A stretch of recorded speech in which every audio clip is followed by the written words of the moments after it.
नमस्कार। ये आकाशवाणी चंडीगढ़ है। अब आप प्रतीका से प्रादेशिक समाचार सुनिए। पहले इस बुलेटिन के मुख्य समाचार। आज हरियाणा में बीजेपी प्रत्याशी बंतो कटारिया, रणजीत सिंह चौटाला, कांग्रेस प्रत्याशी दिव्यांशु बुद्धिराजा व सतपाल ब्रह्मचारी और इनेलो प्रत्याशी अभय चौटाला सहित विभिन्न राजनीतिक दलों के प्रत्याशियों ने अपने नामांकन पत्र दाखिल किए।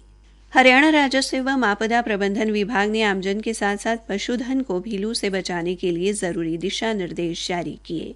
भारतीय सूचना सेवा की वरिष्ठ अधिकारी मौसमी चक्रवर्ती ने आकाशवाणी समाचार की महानिदेशक का पदभार ग्रहण किया।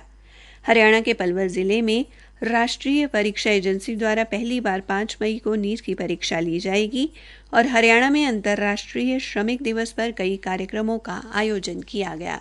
अब समाचार विस्तार से। आज हरियाणा में विभिन्न राजनीतिक दलों के प्रत्याशियों ने अपने नामांकन पत्र दाखिल किए।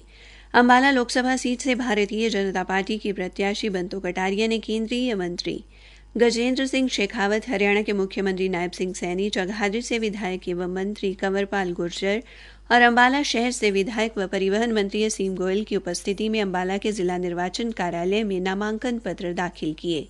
इस दौरान वरिष्ठ बीजेपी नेता श्री शेखावत ने संवाददाताओं से बातचीत में कहा कि देश में तीसरी बार प्रधानमंत्री नरेंद्र मोदी के नेतृत्व में बीजेपी की सरकार बनेगी। उन्होंने कहा कि राष्ट्रीय जनतांत्रिक गठबंधन एनडीए 400 पार के लक्ष्य के साथ चुनाव लड़ रही है और इस लक्ष्य को हासिल करने के लिए उन्हें लोगों का सहयोग मिल रहा है। कांग्रेस द्वारा दी गई 5 गारंटियों पर प्रतिक्रिया देते हुए केंद्रीय मंत्री ने कहा कि 55 साल सत्ता में रहते हुए कांग्रेस सरकार ने एक भी गारंटी पूरी नहीं की।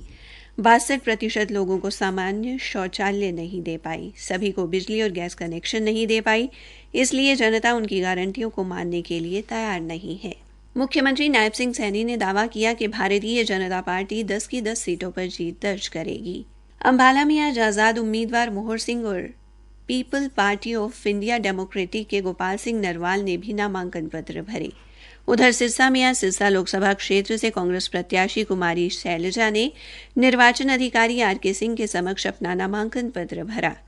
करनाल में कांग्रेस प्रत्याशी दिव्यांशु बुद्धिराजा ने आज अपना नामांकन पत्र दाखिल किया। इस अवसर पर पूर्व मुख्यमंत्री भूपेंद्र सिंह हुड्डा और कांग्रेस प्रदेशाध्यक्ष उदय भान उनके साथ उपस्थित रहे। इसके अलावा कांग्रेस के वरिष्ठ नेता त्रिलोचन सिंह ने भी करनाल विधानसभा उपचुनाव के लिए अपना नामांकन पत्र भरा। हालांकि कांग्रेस ने उनके नाम की कोई आधिकारिक घोषणा नहीं की है। इस मौके पर मीडिया से बातचीत में श्री हुड्डा ने दावा किया कि प्रदेश में कांग्रेस की लहर चल रही है। विधानसभा प्रत्याशी त्रिलोचन सिंह के नामांकन भरने पर उन्होंने कहा कि सूची बाद में आ जाएगी। हिसार लोकसभा सीट से बीजेपी प्रत्याशी रणजीत सिंह चौटाला ने आज कवरिंग उम्मीदवार विधानसभा के उपाध्यक्ष रणबीर गंगवा के साथ नामांकन पत्र दाखिल किए। पूर्व मुख्यमंत्री मनोहर लाल, कैबिनेट मंत्री डॉ कमल गुप्ता, विधायक विनोद भ्याना और बीजेपी नेता सावित्री जिंदल मौजूद रही। श्री चौटाला का विधायक पद से इस्तीफा कल ही मंजूर हुआ है। आज जननायक जनता पार्टी के कई उम्मीदवारों ने भी अपने नामांकन पत्र दाखिल किए।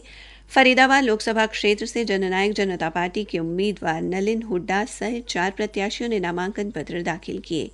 तानिया हुड्डा ने नलिन हुड्डा की कवरिंग उम्मीदवार, सत्यदेव यादव ने बुलंद भारतीय पार्टी के उम्मीदवार और स्वामी राजेंद्र देव ने निर्दलीय उम्मीदवार के तौर पर नामांकन भरा।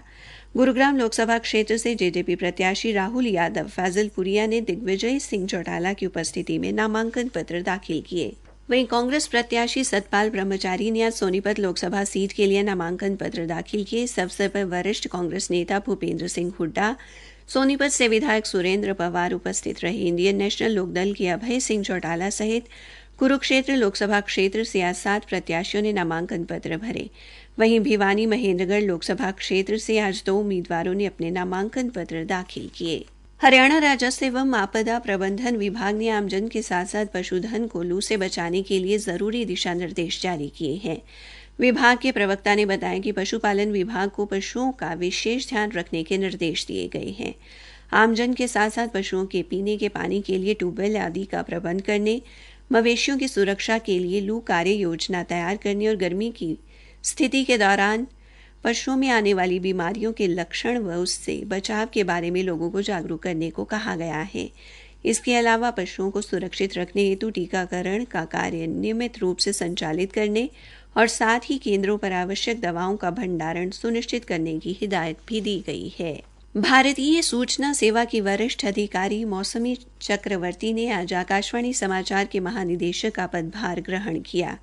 1991 बैच की IAS अधिकारी श्रीमती चक्रवर्ती के पास प्रेस सूचना ब्यूरो और केंद्रीय संचार ब्यूरो से सूचना एवं प्रसारण मंत्रालय के कई मीडिया संगठनों में काम करने का व्यापक अनुभव है। 3 दशकों से अधिक के अपने करियर में उन्होंने राष्ट्रीय मानवाधिकार आयोग में तथा कैबिनेट मंत्री की निजी सचिव के तौर पर भी कार्य किया है। प्रादेशिक समाचार आकाशवाणी चंडीगढ़ से प्रसारित किए जा रहे हैं। हरियाणा के पलवल जिले में राष्ट्रीय परीक्षा एजेंसी द्वारा पहली बार नीट पूर्व स्नातक परीक्षा आयोजित की जाएगी। ये परीक्षा 5 मई को 7 विभिन्न परीक्षा केंद्रों पर होगी। नीट परीक्षा को लेकर जिलाधीश नेहा सिंह ने बताया कि परीक्षा के दिन सभी परीक्षा केंद्रों के आसपास धारा 144 लागू रहेगी। परीक्षा दोपहर 1 बजे से शाम 6 बजे तक होगी। परीक्षा समाप्त होने तक परीक्षा केंद्रों के 200 मीटर के दायरे में फोटो स्टैट की दुकानें बंद रहेंगी और हथियार लेकर चलने पर भी प्रतिबंध रहेगा। हरियाणा में आज श्रमिक दिवस पर कई कार्यक्रमों का आयोजन किया गया। अम्बाला छावनी के PM श्री केंद्रीय विद्यालय में प्राचार्य हरिंद्र सिंह लांबा की अध्यक्षता में और विद्यालय के प्राथमिक विभाग में मुख्य अध्यापक अनिल कुमार के नेतृत्व में आयोजित कार्यक्रम में विद्यार्थियों द्वारा सांस्कृतिक कार्यक्रम प्रस्तुत किया गया, जिसमें उन्होंने नुक्कड़ नाटक, चित्रकला, कविताओं और वक्तव्य के माध्यम से श्रम के महत्व को मंडित किया। इसी प्रकार अम्बाला शहर स्थित SA Jain Vijay Vallabh public school में श्रमिक दिवस मनाया गया। इस मौके पर स्कूल में कार्यरत श्रमिकों का सम्मान किया गया। कक्षा 9वीं की छात्रा वनिशा ने मजदूर की जिंदगी कविता प्रस्तुत करके कर्मचारियों का उत्साह बढ़ाया। इसी प्रकार मुरलीधर DAV स्कूल में भी मजदूर दिवस मनाया गया। इस अवसर पर कुरुक्षेत्र के श्री कृष्णा आयुष विश्वविद्यालय में कार्यक्रम आयोजित किया गया।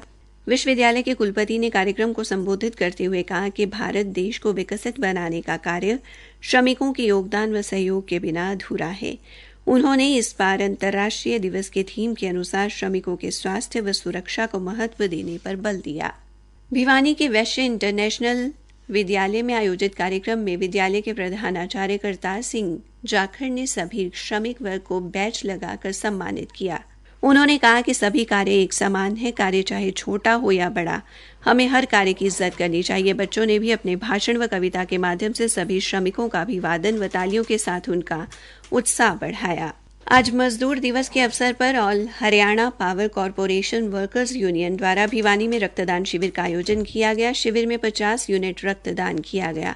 इस मौके पर अर्ध शहरी मंडल के अधिकारी अभियंता संजय रंगा, वरिष्ठ लेखा अधिकारी अधिमेश नेहरा, नगर परिषद के उपाध्यक्ष सतेंद्र मोरब, राजेश अहलावत और शक्तवीर रक्तदाता राजेश टुनेजा ने रक्तदाताओं को बैच लगाकर सम्मानित किया। हरियाणा में आज विभिन्न राजनीतिक दलों के नेताओं द्वारा चुनाव प्रचार किया गया। पूर्व मुख्यमंत्री मनोहर लाल ने आज असंध और नीलोखेड़ी विधानसभा क्षेत्रों में रोड शो किया। उन्होंने गांव गंगा टेहड़ी पोहड़ा में एक जनसभा को भी संबोधित किया। गुरुग्राम से प्रत्याशी राव इंद्रजीत सिंह ने रेवाड़ी जिले के बावल कस्बा में प्रचार किया और संवाददाताओं से बातचीत में कहा कि कांग्रेस प्रत्याशी राज बब्बर का हरियाणा से कोई संबंध नहीं है। अंबाला में भी आज बीजेपी ने विजय संकल्प रैली का आयोजन किया। अंत में मुख्य समाचार एक बार फिर। आज हरियाणा में बीजेपी प्रत्याशी बंतो कटारिया, रणजीत सिंह चौटाला, कांग्रेस प्रत्याशी दिव्यांशु बुद्धि राजा व सतपाल ब्रह्मचारी और इनेलो प्रत्याशी अभय सिंह चौटाला सहित विभिन्न राजनीतिक दलों के प्रत्याशियों ने अपने नामांकन पत्र दाखिल किए। हरियाणा के पलवल जिले में राष्ट्रीय परीक्षा एजेंसी द्वारा पहली बार 5 मई को नीट की परीक्षा ली जाएगी। इसी के साथ ये समाचार बुलेटिन समाप्त हुआ।